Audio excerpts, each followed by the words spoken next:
We have two chalice lighters this morning. That's me and her sleepover friend, Meg, will be lighting the chalice. And then blow out. Oh, then blow.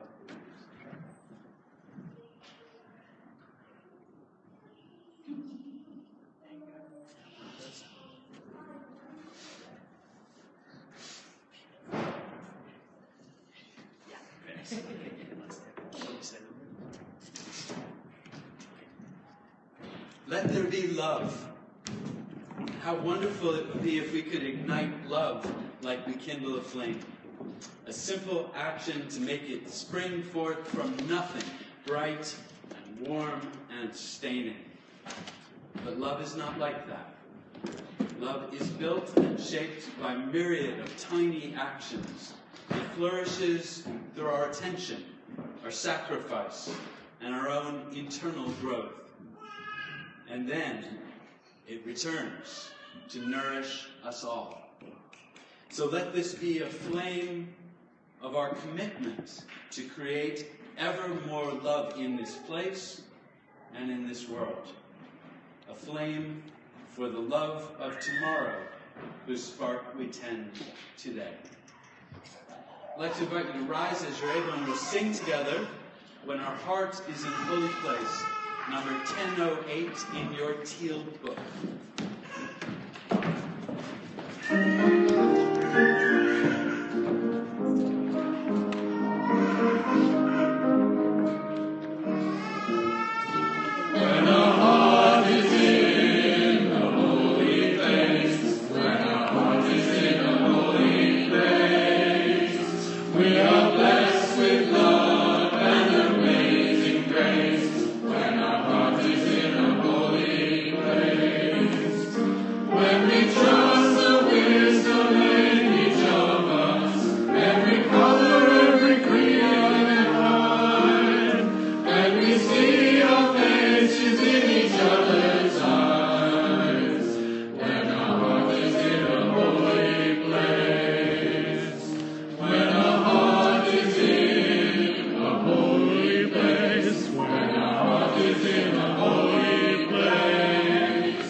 Welcome to a radically inclusive community of faith, which means that no matter who you are welcome here. There's a place for you. No matter if you are tall or short, black or white, able, disabled, whether you are male or female or other, whoever you love, this place can be for you too. There is room for you. For those of you who are here for the first time, especially warm welcome. It's always odd to come to a new place, particularly one that might be called church or something like that. So just relax, let us welcome you, take a deep breath, and let us help you to feel at home here. So I hope that in the next hour, something happens for you. Something happens that makes you think, something happens that makes you feel, something happens that helps you in some way in your own journey toward wholeness. And whoever you are, remember that you are not alone.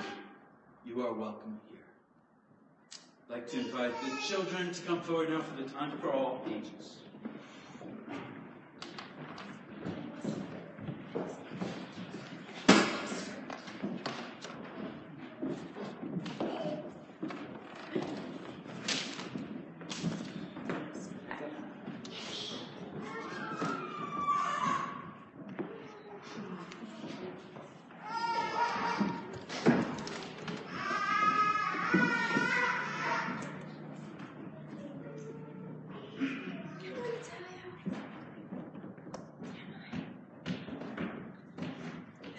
Good morning. Sorry, I'm a bit snuffled today. I'll try so that you can all hear. Today's story is, why are people like banana trees? Can anyone think why people might be like banana trees? Paul thinks they got fingers. Hands. Hands. Oh. Right, yes. Everyone likes bananas. Everyone likes bananas? Yeah. Most people like bananas, yeah. Apart from Esme, apparently. Any other ideas? What? How? Because they taste good in pancakes.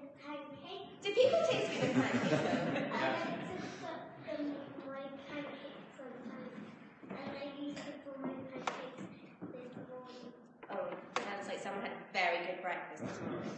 But why are people like banana trees? They grow up. They grow up? Good, clever thinking there. So, long time ago, this is the story, so it's not true. So, when the world was very, very young, man and women lived in the world all by themselves. 2 people, all by themselves.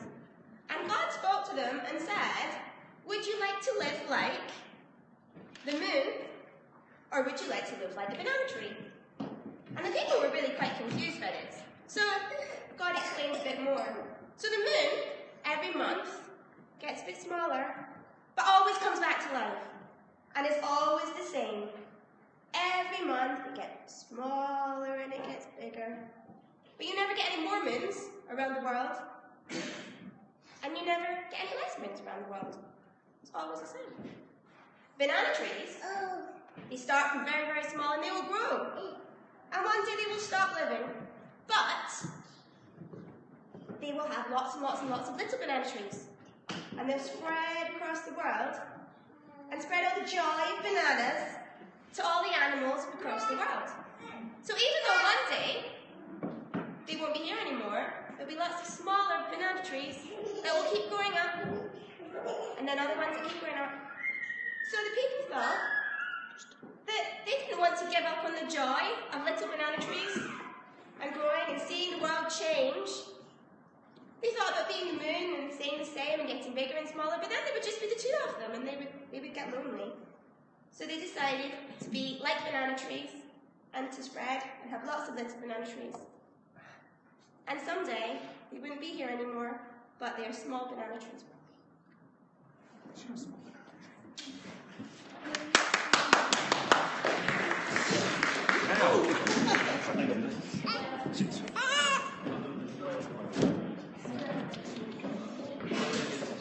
One banana, please.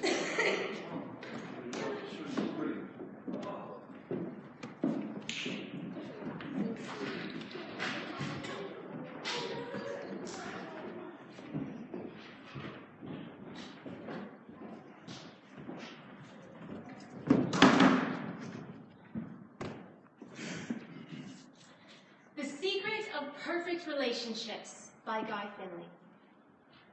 The less we learn to long for or depend on special understanding from others, the less we will suffer for not receiving this. The less we suffer over what others seem incapable of giving us, the less unhappy we will find ourselves. In these unanswered moments of our lives, spent in the company of friends and foes alike, the less pain we have over what life appears to deny us, the more at peace we naturally become within ourselves. The more of this serenity we grow to know within ourselves, the easier it becomes for us to give to others, this harmony founded in our new understanding. Whenever we give others this new order of understanding without asking for anything in return, those we greet with this gift are silently touched. They are moved. By this willingness to put their concerns before our own, and it is this one action that awakens in them their sleeping need to respond in kind. Happiness is the wholeness found in conscious kindness. This is the secret of perfect relationships.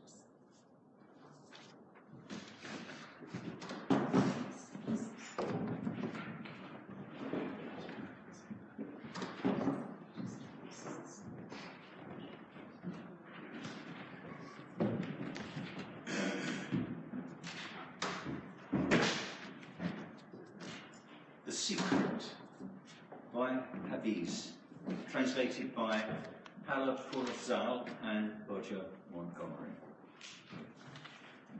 I need a drink, for love that once seemed pleasing has burdened my mind.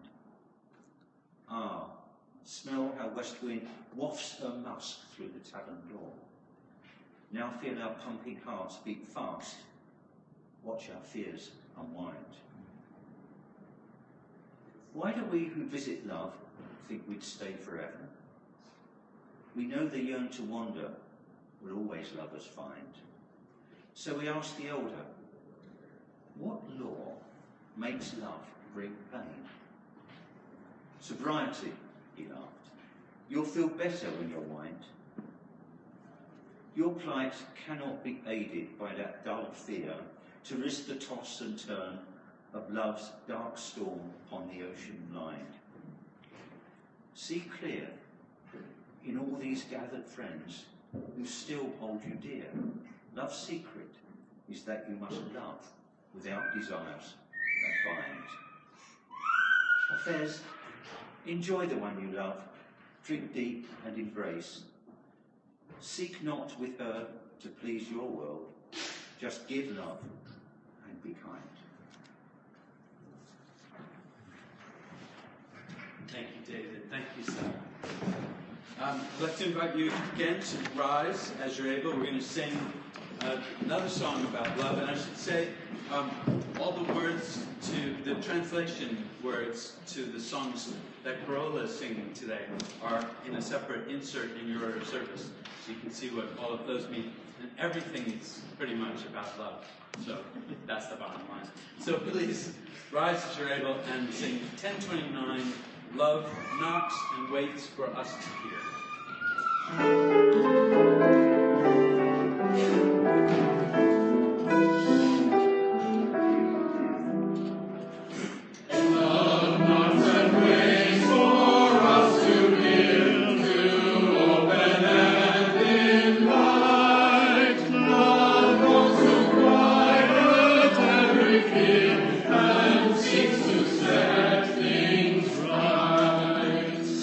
Love of the time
Love longs to quiet every fear. Love comes to heal the broken heart. Love comes to ease the troubled mind. Love, it's a part of resolving enmity, of joyful song and dance and new life. And all we need to do is open up the door when love knocks. Love has a lot to live up to. It's true, and we have come to expect a lot of this thing that we call love. Our poetry, our films, our literature, our religion, our art, our music, it all tells us we can expect love to change everything. Love can heal us when we're broken, give life meaning, bring satisfaction, and bring joy. And yet we also know very well that love brings us pain. You may remember the classic song called Love Hurts. And it was first performed, as it turns out, by the Everly Brothers when I was 3 years old, which was a very long time ago. And it was made famous here in Britain by Jim Capaldi. Does anybody, British people, did you remember that version? Anyway, it was made famous by Jim Capaldi. And internationally by a hard rock band called Nazareth, which will be my only biblical reference today. Do you remember the Nazareth? Love her. Come on. Anyway. And it was also covered, it was a serious song. It was covered by Roy Orbison, Rod Stewart, and, yes, Cher. Cher, who also should get birthday wishes because she just turned 70. Cher is, for those of us who are older, Cher is 70. I can't believe it. Oh my God. So it was a hit song multiple times. And the title, Love Hurts, tells pretty much the whole story. That's it. Nothing to balance it. The words are pretty clear. Here's a few. Some fools think of happiness, blissfulness, togetherness. I know it isn't true. Love is just a lie. Love hurts. So, love hurts and love heals. Both are true. Love can be wonderful and it can be horrible, and sometimes both at the same damn time. There are times when love builds us up. We see ourselves reflected in the accepting, admiring, caring gaze of another, and we start to think of ourselves differently. Where we had seen flaws, we feel a new confidence growing. The wounds we carry from the past seem to slowly heal over, and strength takes their place. And we return love with pleasure, finding joy in the joy of our beloved. And then, nothing seems to hurt quite as much as when love is gone. When that warmth has been taken away, no one can hurt us as much as someone we love and trust. So if love is so great and so powerful, then why isn't the strength of love sufficient to overcome that pain? The two readings we had both call themselves a secret. One from Hafiz and one from Guy Finley. A secret to love. And I think there maybe is something of a secret. Start out, a Buddhist perspective might be helpful to understanding that conundrum of how love can both hurt and heal. The Buddha taught that suffering in life comes from attachment. Our pain, he said, is not caused by the painful experiences alone. It's caused by how we respond to those experiences. If we are attached to love, if we grab onto it tightly, as though our very lives depend on it, then our dependence on that love becomes the reality, and loss of love will indeed be all but deadly. But if we hold on lightly, living moment by moment with love, we can treasure what we have without being destroyed when it's gone. Everything is transient, the Buddhist tradition reminds us. Nothing lasts forever. Not love, not health, not our very... There's more to it than that, though. When the Sufi mystic Hafiz asked the elder in that poem, what law makes love bring pain? The answer he receives reveals the second essential perspective on love's pain and healing. He says, love's secret is that you must love without desires that bind. Enjoy the one you love. Drink deep and embrace, but seek not with her to please your world. Just give love and be kind. It's not simply that non-attachment prevents us from missing love when it's gone. With love, the very act of being attached to an outcome destroys the potential of that outcome.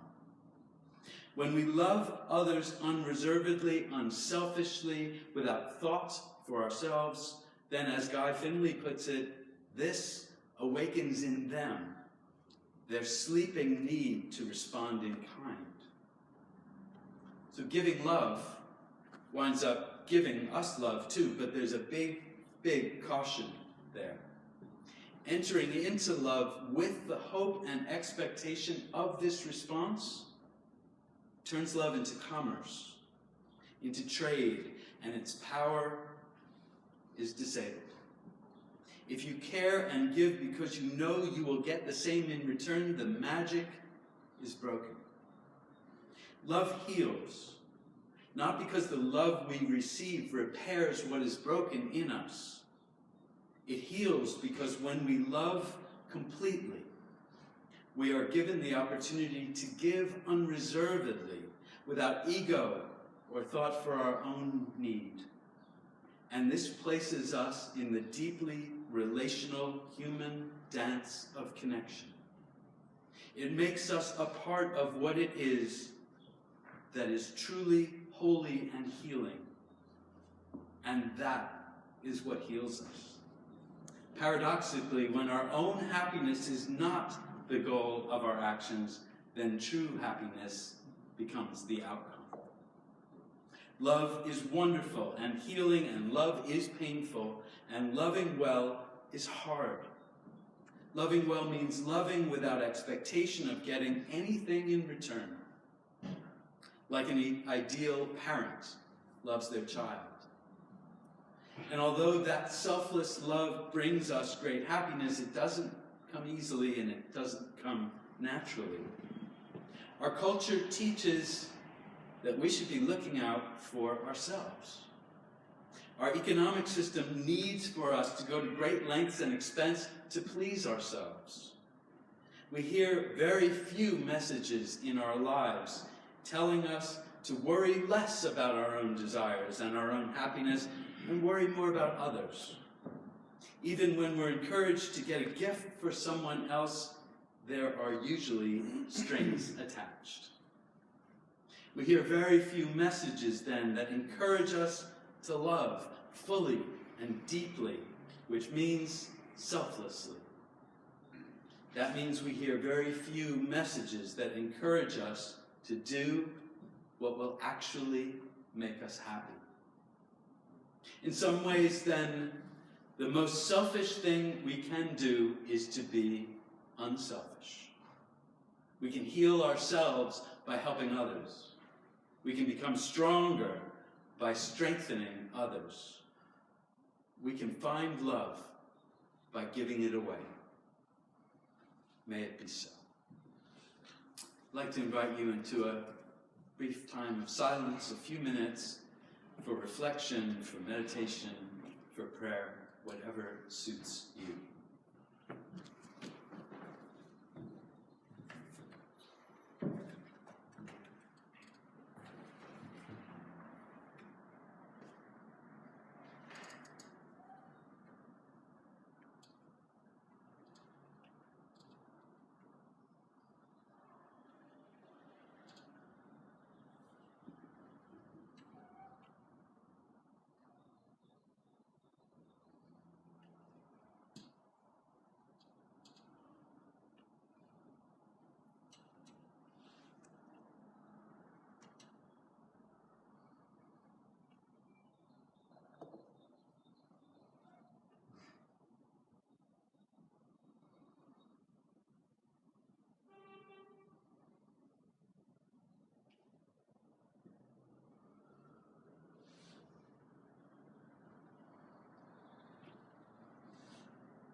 We're going to take a collection now, and collections at New Unity go to charity.